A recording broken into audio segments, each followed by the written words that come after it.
I walked along happily, admiring the splendid clothes of the onlookers, and the general air of faded elegance and chilly, damp historical glory, until I encountered a little door in the north hall, only latched, not locked, its pointed arch scarcely higher than my head. I only meant to glance in to satisfy my curiosity, but beyond the door I found a cloistered garden, planted with daffodils and hyacinths, as tranquil and remote as if it were in Essex or some more distant place. I couldn't resist stepping through the door. It swung shut behind me, and as I took a few steps forward, I saw I was not alone. In the center of the garden was a tea-table and 2 chairs. In one chair sat a little woman with hair so white it was almost blue in the sunlight, which was odd, for the day outside was a gray and drizzly one, at least it had been as we walked to the hall. I took the vacant chair at the little woman's gracious gesture. The instant I sat, my legs and feet went first pins and needles, then quite numb. The little woman watched me very hard, and when she saw my puzzlement, she beamed with pleasure. At first I thought she was old, because of her hair, but when I looked closely I saw she had only powdered her hair white, as was the custom in our grandparents' day. Her skin was smooth and carefully painted. Her eyes were dark and very hard. She smiled kindly at me, and asked if I would take chocolate with her. "You and I often played at Doll's tea party together, Cecy. I will never again remember such games with pleasure. The very thought chills me, for now I know how the Dolls felt when we poured out tea for them. For the life of me, all I could do was nod and smile inanely and hold out my cup. She took this for acceptance and poured me a cup of chocolate from the most beautiful chocolate pot I have ever seen. It was blue porcelain, a blue that made me think of the sky in September, or the lake at Rushden, or Georgina's eyes. I could scarcely look away from it.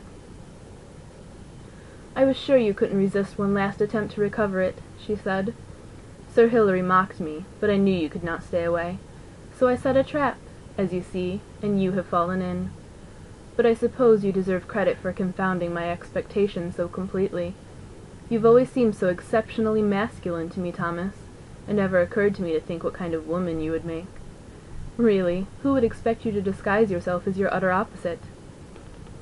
Understandably, I found her words as puzzling as they were insulting, but it was difficult to spare enough attention from the chocolate pot to be properly vexed with her. "Do drink your chocolate, Thomas," she went on, a chill amusement behind her gentle words. "It won't hurt you a bit. And think how appropriate it will be for you to go this way, almost by your own hand." I was very confused and very frightened. With all my heart I wanted to get up and run away, but all I could do was say, "That is a very singular chocolate pot." "You have the most sardonic sense of humor, Thomas," she said. "Really, almost morbid. It's a fake, of course. I thought you'd realize it at once. Hilary couldn't deny me my chance at a trap for you, but he wouldn't risk using real bait. No, you've ventured your last stake, my darling Marquis, and all for a cheap copy of your own magic. I find that most amusing, don't you?" "Not really," I said, and spilt my chocolate on her. She dropped the chocolate pot, which instantly became the most drabbest earthenware bowl imaginable, and overset her chair as she leapt to her feet, slapping at the dark stain on her dress, which rapidly spread to her hands. It seemed to burn her, for she kept jumping and slapping. The pins and needles vanished. I swept my skirts up and found I was able to get to my feet and run, stumbling and gasping for the little door. It was latched but not locked, thank goodness, and I slammed it to behind me, then leaned against it to catch my breath, and realized every onlooker in the hall was staring, for I had slammed the door at the very height of the smallest choir boy's solo.